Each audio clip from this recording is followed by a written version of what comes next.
Hi, welcome back to the How Did You Learn to Do That podcast, where I'm going to share with you live and build in public and share everything about how I'm building the Consulting Nest. The Consulting Nest is an education, community, and marketplace for public health professionals looking to become public health consultants. Our community is a place where you can connect with others, you can have mentorship, you can learn about the ins and outs of consulting. Our transformational program provides you the education that you need over a 6-month period to start and thrive in your public health consulting career and business. And then our marketplace is the place where we're going to connect consultants with organizations that are looking for the talent to accelerate and catalyze their projects and move them forward. So if you want to join my marketplace currently, the link is live. You can visit me on LinkedIn, linkedin.com/in/Anjasa Mohammed, and you can learn more about how to join the community there. You can also send me an email at info@theconsultingnest.com to ask for the link as well. So let's get started. So up until now, we've talked about everything up until the end of December of 2022. I talked about how I was pregnant. I talked about the scale of how I was preparing for my maternity leave, and now it was January. So I took off of my full-time job in December of 2022, and I was really hopeful that in January I was going to actually be able to build a bit of the systems in place to allow my business to thrive without me. So I had hired my husband and I had said, you can take on a lot of the work that I was doing. I was going to bring that VA that I fired back to have her do some work. And you know what? When I hit January, I just didn't have it in me. I was really hesitant because I didn't trust the VA because I had let them go. I was really worried about that. I was worried about putting extra pressure on my husband when I needed him to also support me in my recovery, support both of our children, as the newborn, and I just felt bad putting extra pressure on him. And so then, I decided that this is my business, and I'm fortunate enough that I get a maternity leave, that is paid through my company. And so I said, you know what?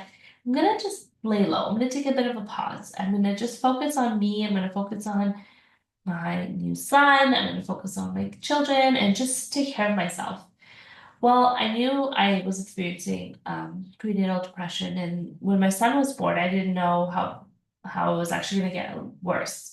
When my son was born, I was full on in the baby blues. I, had postpartum depression. A lot of his first year, I actually don't even remember because I was really struggling. I was really struggling with motivation. I was struggling with getting out of the house, getting things done. I had a lot of guilt that I don't have friends for him. With my daughter, we were on every play group, every baby play date. She has a ton of friends now because of that. And for my son, I didn't do the same thing. And I had a lot of guilt around that. Um, like I've moved past that. And now I'm grateful that I got the help that I needed to be present for his life since he turned 1. And so most of 2023, and this episode's all about 2023. Most of 2023, I kind of sat back, I read books, I kind of followed people, I listened to what people were doing. Um, but honestly, I just took a pause because I really needed it. I didn't want to continue working from a place of depletion. I didn't want to continue working from a place of exhaustion. And I just needed to focus on me. But it didn't mean that my business was fully done. I kept an eye out. I kept an eye out on sort of what I needed, and what people were doing, what my interests were. One thing that I did do when I made that decision is I put the marketplace on pause. So at this point, I only had the marketplace and I put it on pause. I actually let go of everybody that was on there as a consultant, let go of all the organizations that had come on board, and I put the marketplace on pause. Excuse me. Oh, I'm tired. So I put the marketplace on pause. And the reason I did that, honestly, is because I needed the capacity to kind of rethink. The evolution of the consulting method had changed. So when I first started, I was just a marketplace. I wanted it to be a bit of an evergreen marketplace where I didn't have a lot of hands-on work in it. People kind of signed on, they kind of went through the process on their own to find their opportunities. and same with organizations. Um, excuse me. Uh, this is a part of real life podcasting and not editing, is you get these little moments where I'm yawning. Um, so I let go of all of that. And the reason I let go is because I just wanted to put everything on pause because I know myself. I'm a bit of a, I could be a workaholic if I really feel, and then I could put this undue pressure on myself to say that like paying for the marketplace to be running, I should be generating income, I should be doing this. But I needed to pause it in order to be able to. Okay, that's three. I'm hoping that's it. I don't know why I'm so tired. I was up and felt really energetic this morning, um,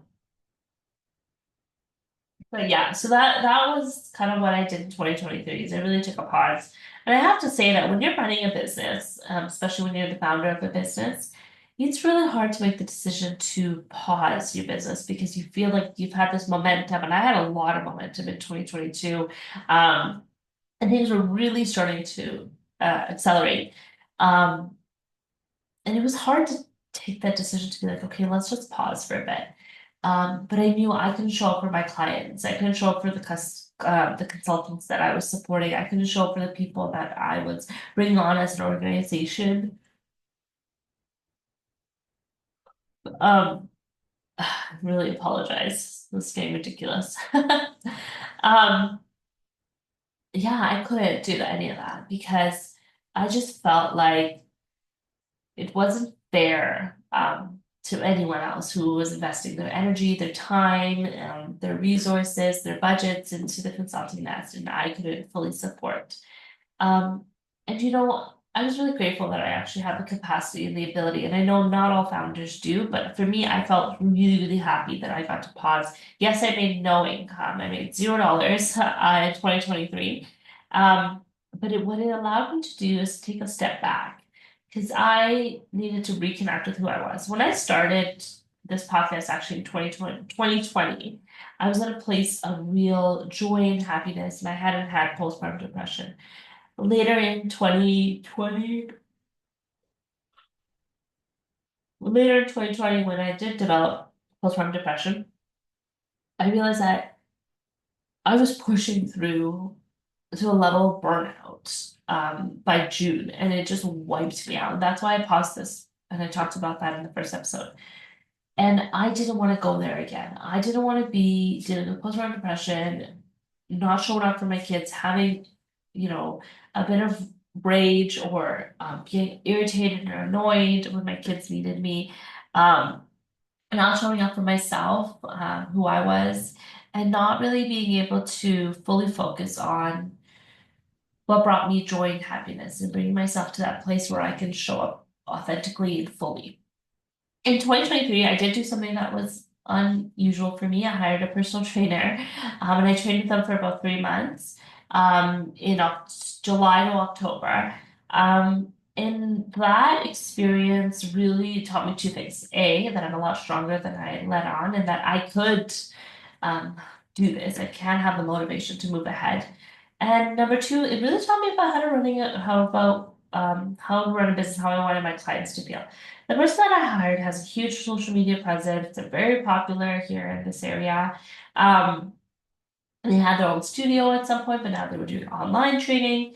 And I was really excited. And they were posting about all these results they had and all these things they were doing and all the good stuff that they were doing. So I was like, okay, I'll give her a shot. She wasn't or like cheap, she was expensive. But I thought, you know what, I'll give her a shot. And she said she'd do a nutrition plan and an exercise plan and all that. So when it came to the start date, I was eagerly waiting for her to like book a call for us to chat, for her to get to know me as a person or anything like that. But she didn't. She just sent me a Google Doc, said, here's your workout, here's your questionnaire, fill this out, send it back to me, and I'm gonna send you your nutrition plan and your workouts on Monday. And I said, okay.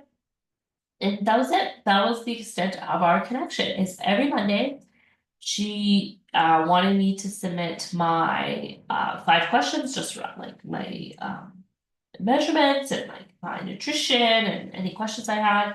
And if I didn't submit it by the time that she had told me, that she just kind of like skipped mine and just never responded back that week, would respond the week after. Sometimes she wouldn't even update the exercises because she'd say, just stay on it. Um, and her whole program was really confusing to me because she had me on the same exercise plan for 3 or 4 weeks, which I understand, to build the muscles in those areas, you have to kind of stick to the same thing. But that was not clear to me. So to me, I felt like I paid her a lot of money. She's creating one Google Doc for me, likely a copy and paste from somewhere. Um, and I'm paying her for that, and we don't hire for social, because I mean, we can find that information on ChatGPT, anywhere online, you can find a workout plan that we can follow for 4 weeks. I really wanted her for the accountability. I wanted her for guidance on nutrition. I wanted her for guidance on form and um, just make sure I was doing things properly. And I really wanted to kind of just feel like somebody was in my corner. And I didn't get that from her at all. And that's the second thing that I learned is that the way I want to show up in my business, the way I want to support my consultants is I want them to know that I'm in their corner. I want to connect with them like this. Like I want to talk to them. I want them to hear their voice. I want them to hear my voice. I want to be able to be open and honest with them about what they need and where they need to build and the things that they need to really do. I want to hold them accountable to doing the work that they need to do. And I want them to hold me accountable as well. And so in late 2023, I started to realize that, I really feel that from my beta test, I was told I was doing a lot of one-on-one coaching with a lot of the consultants coming on, showing them like how to become a consultant, what to do, how to build their business. I was having a lot of phone calls, and I knew that that was not sustainable, especially as I was going back to work. So looking forward to 2024 January, I knew that I was going to be off maternity leave for 6 months before I had to actually go back to my job. So I wasn't returning back to my job until September. But I knew that from February to September, I was what's called a free, like I don't know what you call it, a free agent, I guess. Essentially, that I'd be off of maternity leave. I was no longer being paid. It was all unpaid time. And that during that time, I was going to build my business from scratch again. And the most important thing that I was going to focus on was building this transformational program so that I could really help people in their journey of becoming a consultant. I can teach them the ins and outs of everything. I can teach them how to register their business, how to find a name for their business, logos, branding, everything in between, lead generation, sales, marketing, etc., etc. So, um, that's what I'm going to talk about in the next episode. I'm going to walk you through sort of the journey of coming out of maternity leave, and how I decided to build my business and build the transformational program. I'm also going to talk about another coaching program that I joined that you'll probably be interested in. And yeah, that's sort of a short episode just around 2023, just to share with you a couple of key lessons around. Take a pause if you really need the pause. Everything will wait and everything will be okay. Just take care of yourself, because if you're not here and if you're not functioning at your fullest capacity, you're not doing yourself a favor, you're not doing your business a favor, you're not doing your clients a favor, and really honestly, you're not doing your family a favor either. So take the pause, focus on yourself, get yourself back to a place of feeling happy, healthy, and supported. And then you come back to your business because it will always wait for you because it's your business. All right, so stay tuned for the next episode where I share more about what happened in 2024. I would love if you could follow us on YouTube, follow us on Spotify and Apple Podcasts, leave us a review. It really, really helps us to grow and build and reach more people in the consulting nest. If you want to join the community, just send me an email, info@theconsultingnest.com, or follow me on LinkedIn at Jessica Mohammed, and I hope to hear from you soon. All right, see you later.